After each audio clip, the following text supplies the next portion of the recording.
तो हेलो बच्चों, कैसे हैं आप सब लोग। मेरा नाम है आशीष और welcome to my channel Concept Core, जहां पे आपको सिखाया जाता है हर कंसेप्ट पूरे कोर से, पूरी डिटेल से और पूरी क्लैरिटी के साथ।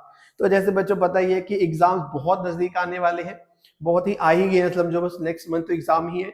तो अब बच्चों को बीच में टेंशन सी एक बड़ा ही एक हो रही है कि एग्जाम्स आने वाले हैं और हमें तो बहुत कुछ नहीं आता है। इस चैप्टर में क्या होगा, इस चैप्टर में क्या है, कौन से फॉर्मूले कहाँ यूज करने हैं। सर एमसीक्यूज में बड़ी दिक्कत आती है।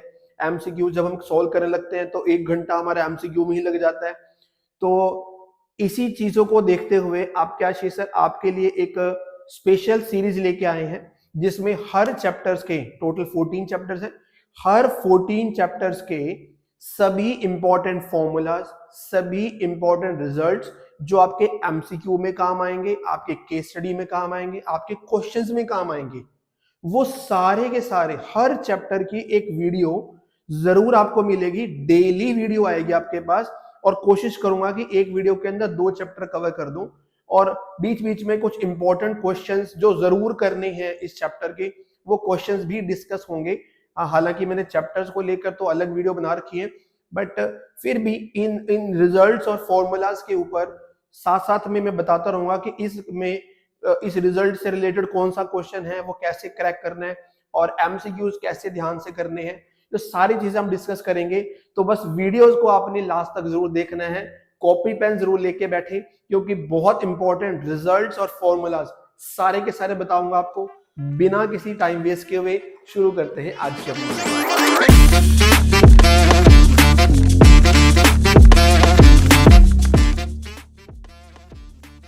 सबसे पहले बच्चों चैप्टर फर्स्ट की बात करेंगे। चैप्टर फर्स्ट हमारे पास क्या था, रियल नंबर।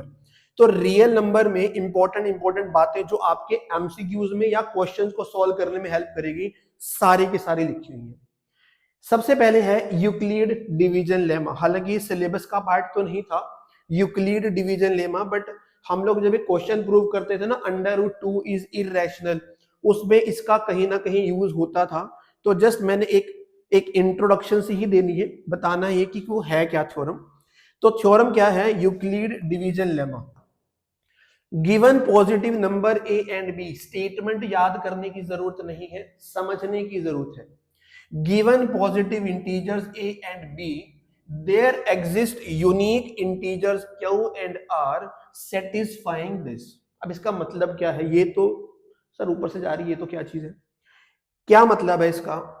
सपोज करो मैं एक नंबर है मेरे पास, सपोज ए एक नंबर है, उसको बी से डिवाइड करता हूं। जब हम बी से डिवाइड करते हैं, इसको हम क्या बोला करते हैं, डिवाइजर। इसको बोलते हैं डिवाइजर। इस अंदर वाले को हम क्या बोलते हैं, डिविडेंड। तो जब मैं डिविडेंड को ए को बी से डिवाइड करूंगा तो एक क्वोशिएंट आएगा। क्या आएगा, एक क्वोशिएंट आएगा और नीचे क्या आएगा हमारे पास, रिमाइंडर आएगा। नीचे क्या आएगा हमारे पास, रिमाइंडर आएगा। ये हमने पढ़ रखा है बात। और हमने ये भी पढ़ रखा है कि अगर मैं क्वोशिएंट की मल्टीप्लाई डिवाइजर से करेंगे और उसमें रिमाइंडर को ऐड करेंगे तो ये आंसर जो आएगा ये डिविडेंड के इक्वल आएगा। ये हम लोग छोटी क्लास में पढ़ के आए हुए हैं। बस इसी बात को यूक्लिड ने अपनी थ्योरम के थ्रू बता दिया। क्या बताया उसने, अगर मेरे पास a एक पॉजिटिव इंटीजर है, b एक पॉजिटिव इंटीजर है, अगर मैं इस a को b से डिवाइड करता हूं तो एक क्वोशिएंट आएगा q और रिमाइंडर आएगा r, और ये दोनों क्या होंगे, इक्वल होंगे। इस बात को उसने बस अपनी स्टेटमेंट से समझा दिया कि अगर मैं a को b से डिवाइड करता हूं तो क्वोशिएंट आएगा और रिमाइंडर आएगा, such that a is equal to B Q plus R. और जो ये r है, जो ये रिमाइंडर है, ये हमेशा जीरो आ सकता है। जीरो तो आ सकता है रिमाइंडर, कहीं केस में तो रिमाइंडर जीरो आता है जब पूरा पूरा डिवाइड हो जाता है। तो जो रिमाइंडर आएगा वो जीरो आएगा या जीरो से बड़ा होगा, पर डिवाइजर से क्या होगा, छोटा होगा। कभी ऐसा तो नहीं हुआ कि आपका जो रिमाइंडर आया वो डिवाइजर से बड़ा आ गया, इसका मतलब तो फिर आप डिवाइड गलत कर रहे हो। तो आपका जो रिमाइंडर आएगा या तो जीरो आएगा या 0 से बड़ा और डिवाइजर से छोटा आएगा। इसने अपनी बात अपनी थ्योरम में समझा दी।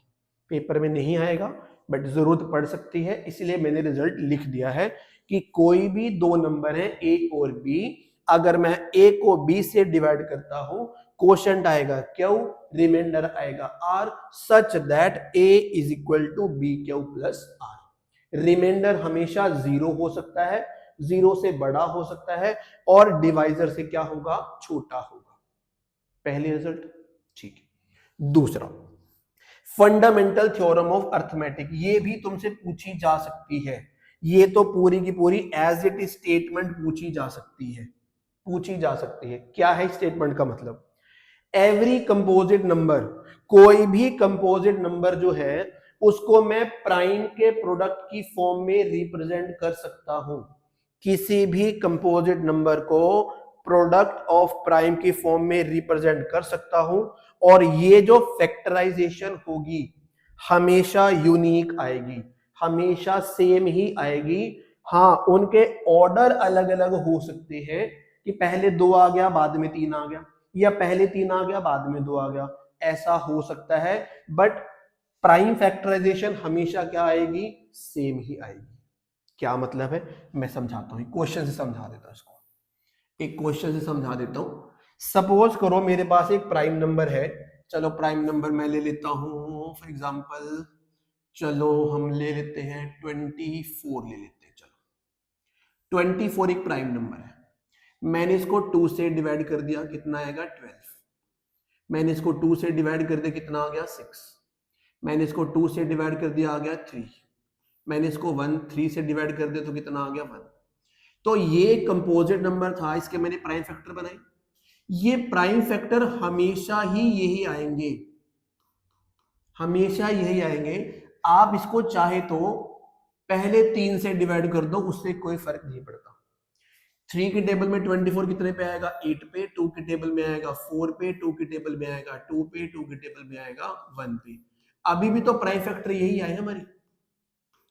तो ये थ्योरम, जो ये अर्थमेटिक थ्योरम है, फंडामेंटल थ्योरम ऑफ अर्थमेटिक, वो यही कहना चाह रहे हैं कि कंपोजिट नंबर को हम प्रोडक्ट ऑफ प्राइम की फॉर्म में लिख सकते हैं, और जो ये प्राइम फैक्टराइजेशन आएगी वो हमेशा सेम ही आएगी। हाँ, इनके ऑर्डर अलग अलग हो सकते हैं कि पहले 3 पे कर दो बाद में 2 पे कर दो, या पहले 2 पे कर दो बाद में 3 पे कर दो।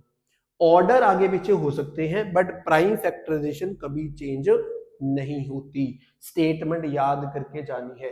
Every composite number can be expressed as a product of prime, and this expression, this factorisation is unique apart from the order in which the prime factor occurs।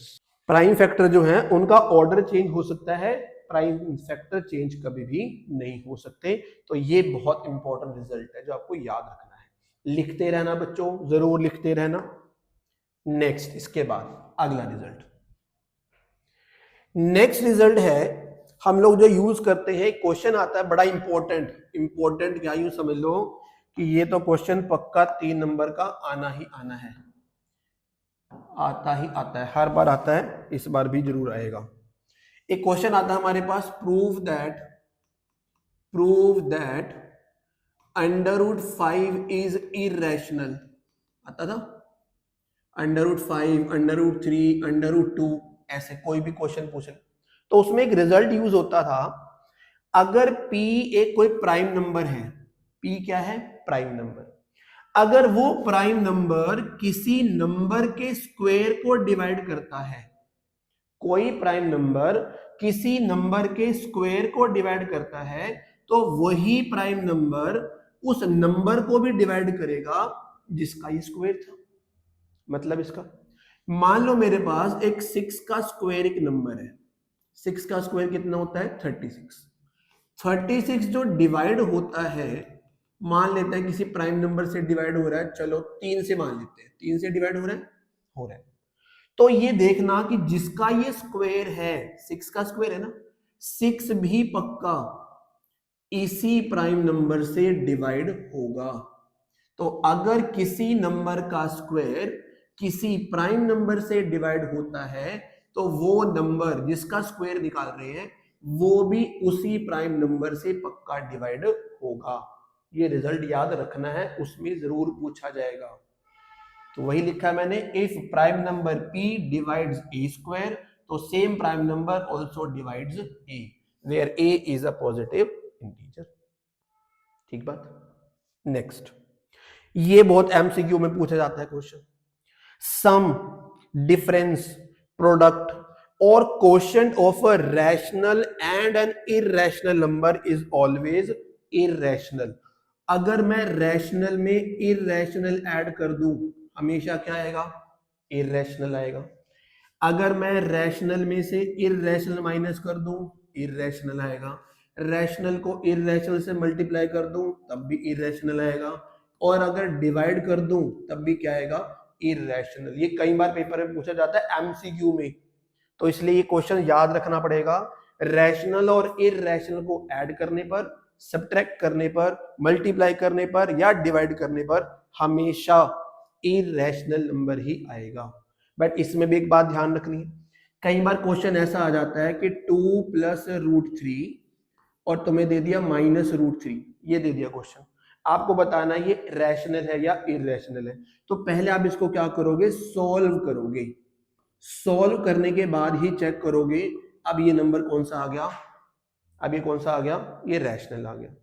तो ध्यान ये रखना है, अगर कहीं पे सॉल्व हो रहा है तो सॉल्व करने के बाद अपने कंक्लूजन पे पहुंचना है। अदरवाइज अगर ऐसा ही एमसीक्यू आ गया तो आपका आंसर सीधा क्या आएगा? Irrational number.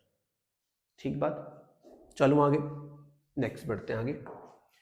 नेक्स्ट रिजल्ट क्या है?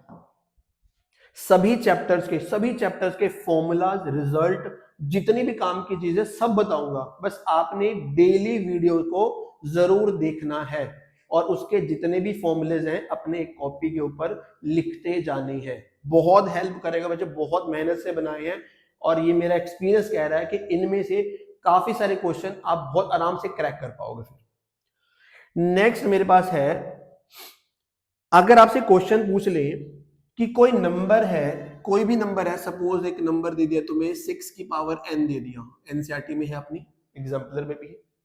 अगर कोई number 6 raised to the power n ऐसी फॉर्म का है, क्या कभी वो 0 से एंड होगा? n की वैल्यू जो n है वो क्या है? एक नेचुरल नंबर है। n क्या है? नेचुरल नंबर है। तो क्या n की कोई भी वैल्यू के लिए क्या ये कभी 0 से खत्म होगा? मतलब अगर मैं 6 की पावर 1 करूं तो 6 आएगा, 6 की पावर 2 करें तो 36 आएगा, लास्ट में कितना आ रहा है? 6 आ रहा है।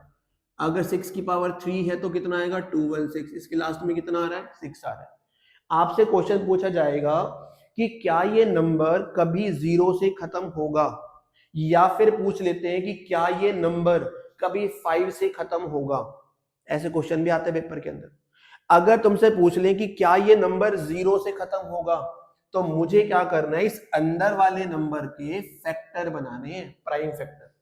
अगर 0 वाली बात पूछी गई है तो आपके जो प्राइम फैक्टर होने चाहिए उसमें 2 और 5 दोनों होने चाहिए, एक से काम नहीं चलेगा। जैसे 6 है, यहां पर 6 के मैंने प्राइम फैक्टर बनाए तो ये तो 2 × 3 आ गया, इसमें 2 तो आ गया, इसमें 2 तो आ गया, पर इसमें 5 तो नहीं आया। तो ये नंबर कभी भी 0 से खत्म नहीं होगा।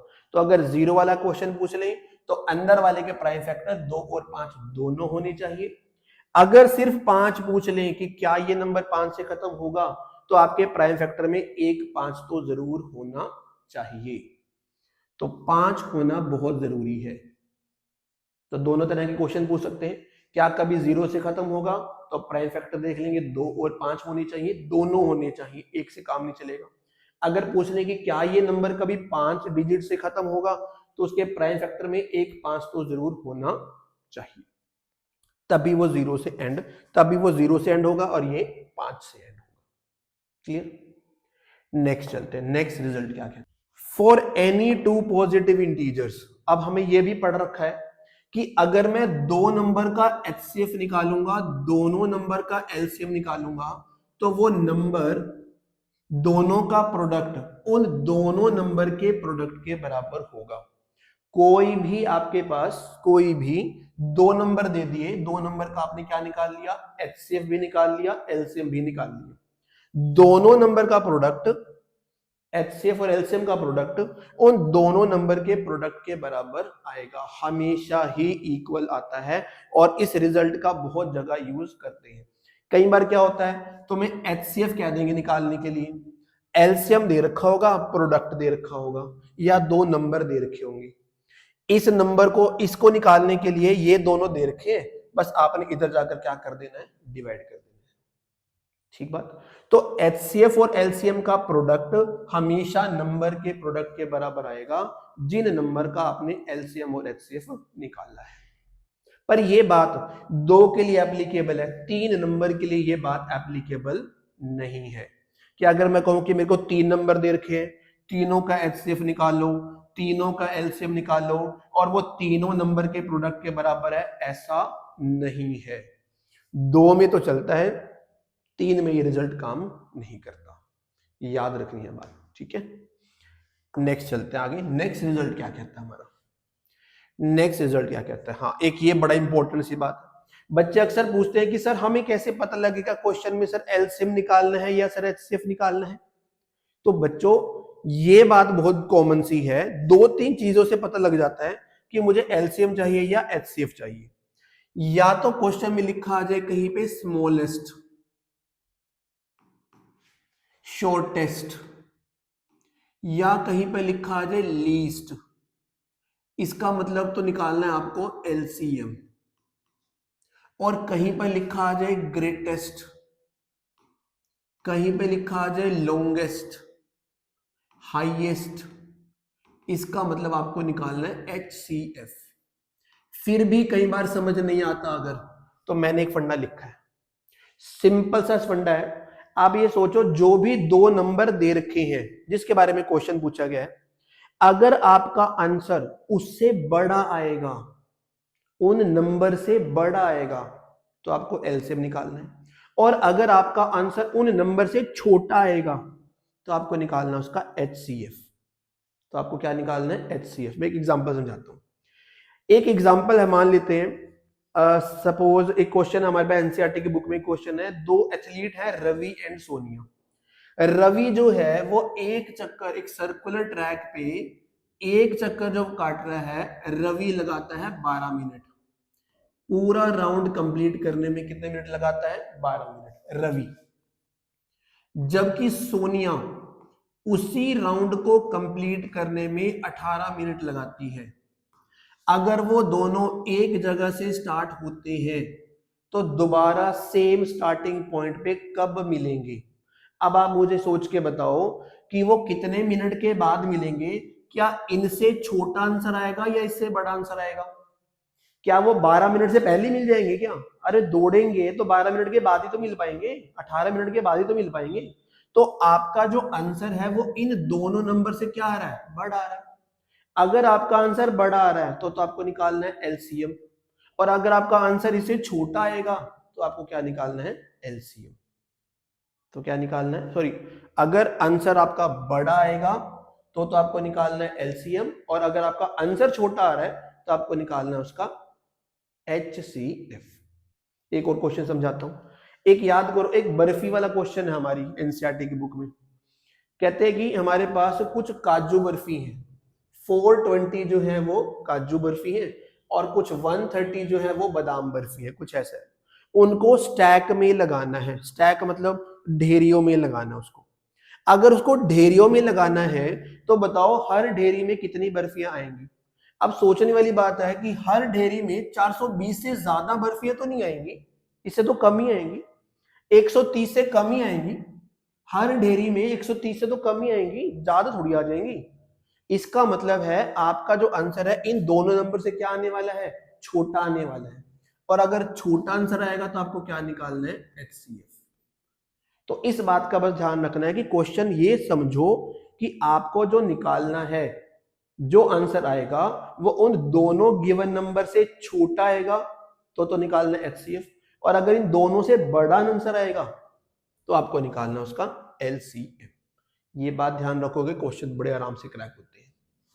उसके बाद इस पे भी कई बार एमसीक्यू बन के आता है कि जो एलसीएम है ऑलवेज डिविजिबल बाय एचसीएफ, यानी एलसीएम जो है एचसीएफ से डिवाइड हो जाता है, या यूं कह सकते हो कि एचसीएफ हमेशा एलसीएम को डिवाइड करेगा। और अगर ऐसा नहीं होता, एचसीएफ एलसीएम को डिवाइड कर ही नहीं पा रहा, पूरा पूरा डिवाइड नहीं कर पा रहा, इसका मतलब ऐसे दो नंबर एग्जिस्ट नहीं करते जिनका एचसीएफ ये है, जिनका एलसीएम ये है। एग्जांपल समझाता हूं। मान लो आपके पास एक क्वेश्चन आ गया कि चेक करो क्या किसी दो नंबर का एलसीएम और एचसीएफ, एलसीएम 150 और एचसीएफ 8 हो सकता है कि नहीं हो सकता है। तो आप डिवाइड करके चेक कर लो। अगर तो एलसीएम एचसीएफ से पूरा पूरा डिवाइड हो गया तो हो सकता है, अगर नहीं हुआ तो नहीं हो सकता। आप इसकी कटिंग करके देखो, ये तो कटिंग हो ही नहीं रही, पूरा पूरा तो कट ही नहीं रहा, तो डेसिमल में आंसर आ रहा है। तो इसका मतलब ऐसे दो नंबर एग्जिस्ट ही नहीं करते जिनका एलसीएम 150 हो, जिनका एचसीएफ 8 हो। ऐसे नंबर एग्जिस्ट नहीं करते। LCM is always divisible by HCF. ठीक बात? ओके, समझ आ रही है? रिजल्ट समझ में आ रहे हैं? नोट करते रहना बच्चों, रिजल्ट नोट करते रहना है। नोट नहीं करोगे तो भूल जाओगे। नोट करना है, एक नोटबुक लगाओ अच्छी सी, उसके ऊपर लिखो। बहुत सारे रिजल्ट्स हैं, बहुत सारे, हर चैप्टर के हैं, बहुत बहुत फायदा मिलने वाला है। नेक्स्ट, ये भी कई बार आ जाता है। कई बार तुमसे क्वेश्चन में एमसीक्यू में पूछ लेते हैं कि मुझे बताओ जी स्मॉलेस्ट प्राइम नंबर और स्मॉलेस्ट कंपोजिट नंबर का एलसीएम एचसीएफ निकालो। तो जब तुम्हें smallest composite smallest prime number पता ही नहीं होंगे तो तुम उनका एलसीएम और एचसीएफ कैसे निकाल दोगे? तो इसीलिए मैंने यहां पे सब लिख दिए। सबसे छोटा प्राइम नंबर, सबसे छोटा प्राइम नंबर, सबसे छोटा प्राइम नंबर क्या है? 2 है। बच्चे 1 को प्राइम नंबर मानते हैं। 1 is not a prime number, 1 is not a prime number nor a composite number। ना तो ये प्राइम है ना ही ये कंपोजिट है।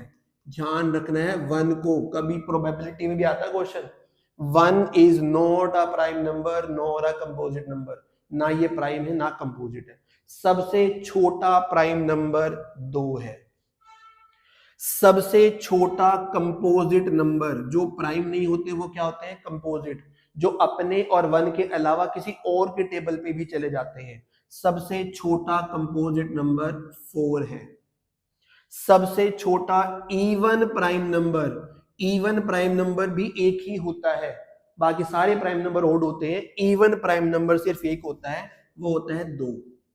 तो ये छोटा भी है, इवन भी है। स्मॉलेस्ट इवन प्राइम नंबर है 2।